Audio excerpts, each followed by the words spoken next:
Well, this awesome 30mm CVK flat slide badass carb worked on my 150cc Maddog. So I did the 28mm PWK versus the 24mm CVK, the stock carb, and that turned out good.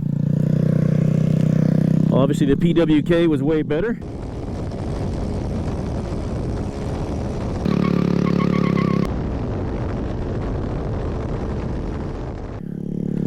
It's been a long time since that run, so I put the 24mm stock CVK back on his bike to take it out and get a new baseline run with the 24mm on it.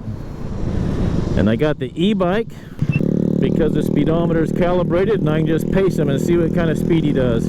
Alright, I'm in mode 1 on my e-bike. That should take me way faster than he can go.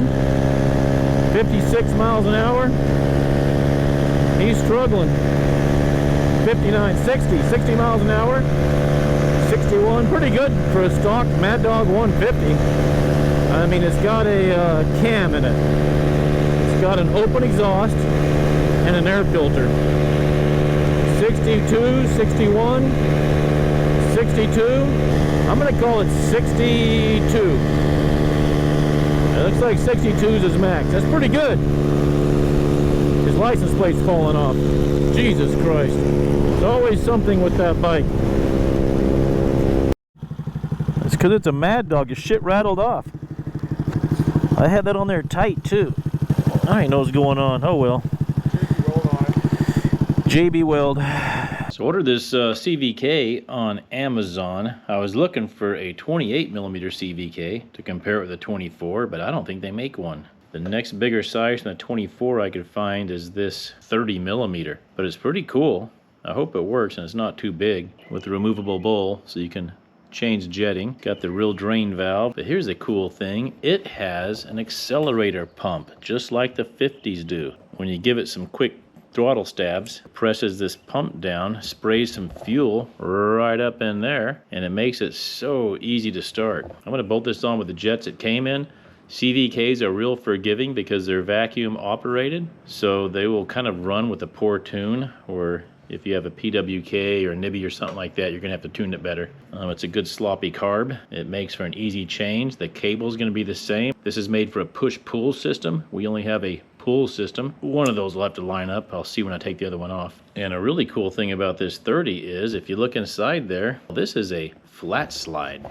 It's not round. It's just like a flat slide Kian carb. And I think Kian actually invented the CVK, so that's probably why. They probably make one. It's got the auto choke. You just plug it in. That's cool. It comes with a filter on it. It's got the idle adjustment right here. It's got the big knob. You don't have to use a screwdriver. On the stock one, you got to use a screwdriver, but sometimes you can turn them by hand. I have a stock 24mm carb here for comparison. So this is the side that goes to the engine. See, I'm actually getting about 25.6, maybe 26 on that. So they call them 24s, but they're not always that size. The 30mm, I'm getting 29.3. On the air intake side, where the filter goes, that's going to be the issue. The 24mm carb, looks like it takes one of these 42mm filters, or this new one with a 30mm carb is going to take 46. This is a stock intake for a 24mm carb on a 150. I don't think that's going to fit. We need something 36mm around. That's pretty big. Yeah, that's only 30. But these things here, they're usually 32 to 35 you can squish in there. So yeah, 32. So we can probably squish this 36 in there. Yeah, that'll fit. Okay, we'll have to have this intake, and I think I can fit that on there. So a 44 to 47mm air filter will work. Yeah, that goes right on there. That's perfect. Hopefully, we don't need anything else. You're gonna loosen this one up with your 12. 150s have no room to work. No, PC, I take the screw off this end over here. Just let it fall onto the cable, like that. Then you can pull this out, slide it out like that, take it off. Unhook the electric choke. Okay, so you unplug that. I'm gonna take that off. We just need to get the fuel line off. So I took the filter off. I've got to replace this manifold anyway. Take both these off. I won't use vacuum lines on the new one. It won't even have them on there. These vacuum lines that go up here to the top, you see how this line is? I got it capped off.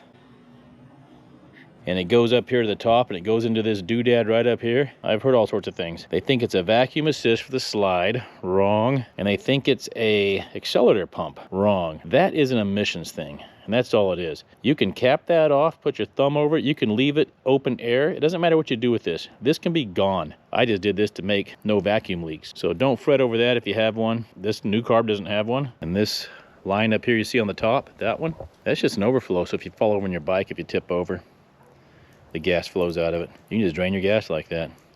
That's just so if you tip over, gas doesn't go into your engine and hydrolock it. I do have the phenolic plastic spacer in here. I'm not going to take it out because I think if I do take it out, my float bowl will hit the case down here. Well, it's not a restrictor. You can take your finger and you can put it in there and you can feel that the intake is the same size as this piece of plastic. You're having a hard time getting your O-ring to stay in this hole while you put this on the bike. Put some grease on it. That'll hold it long enough to get it on there. I like to tighten this down all the way, then put the carb on. If you've got a vacuum pump, yeah, you're gonna hook that up where your vacuum line goes. But if you're like me and you're running an electric pump, that's gotta be capped off. All right, time to force this carburetor down in here. Shit never fits. I'm gonna put the red coupler on the carb first, and then I'm gonna try to put the whole thing onto the intake manifold. What a disaster.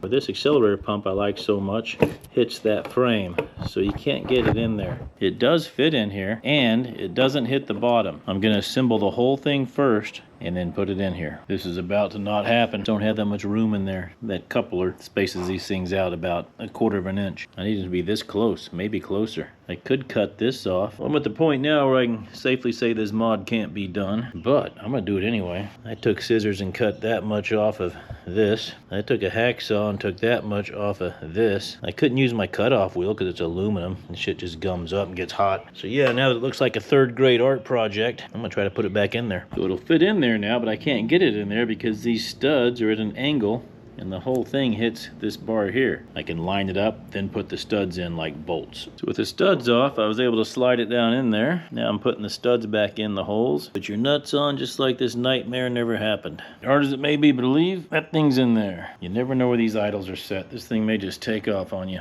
Float bowl full of fuel. That's running. Now when I try to take off, instant death. Too much fuel in the idle jet. Too little fuel would present itself quite different. It would just die like that. Too much fuel, it runs good, but when you give it gas, it bogs out and dies. So I'm gonna lean this idle jet, I'm gonna trick it way down, almost to death, and then back up just a little bit. We're gonna simulate a smaller jet in there. Let's see if I can even take this thing off. We're getting higher RPMs, but it won't quite go. So right about there, it's on the needle jet. It's off the idle jet. It's on that needle jet. So the needle jet's too rich. See how it's bogging out? So we got to lean that out. Ready for the spring to pop up. Doing this one-handed. There it goes. There goes all the screws. There goes everything, the spring. It doesn't really matter, I've already done this. I'm just doing a recap. There's your needle jet, pop that out. It doesn't even unscrew, it just pops out. It's the most ridiculous thing. And here's the jet. It's not even adjustable, you gotta buy a new jet. Yeah, the Chinese have a term, Shimo Xing Beng Jing Jing. It means sunk cost trap. And that is when you've invested so much time and money in something. I think our term is sunk cost fallacy. We've invested so much time and money into something that it makes us keep going with an endeavor, even though it's no longer beneficial. Because of the time and money already invested, we can't abandon it, but we should. Yeah, we should cut our losses and roll. So this project's a bust, but I'm gonna finish it. We're gonna do a speed test. Here we go. All right.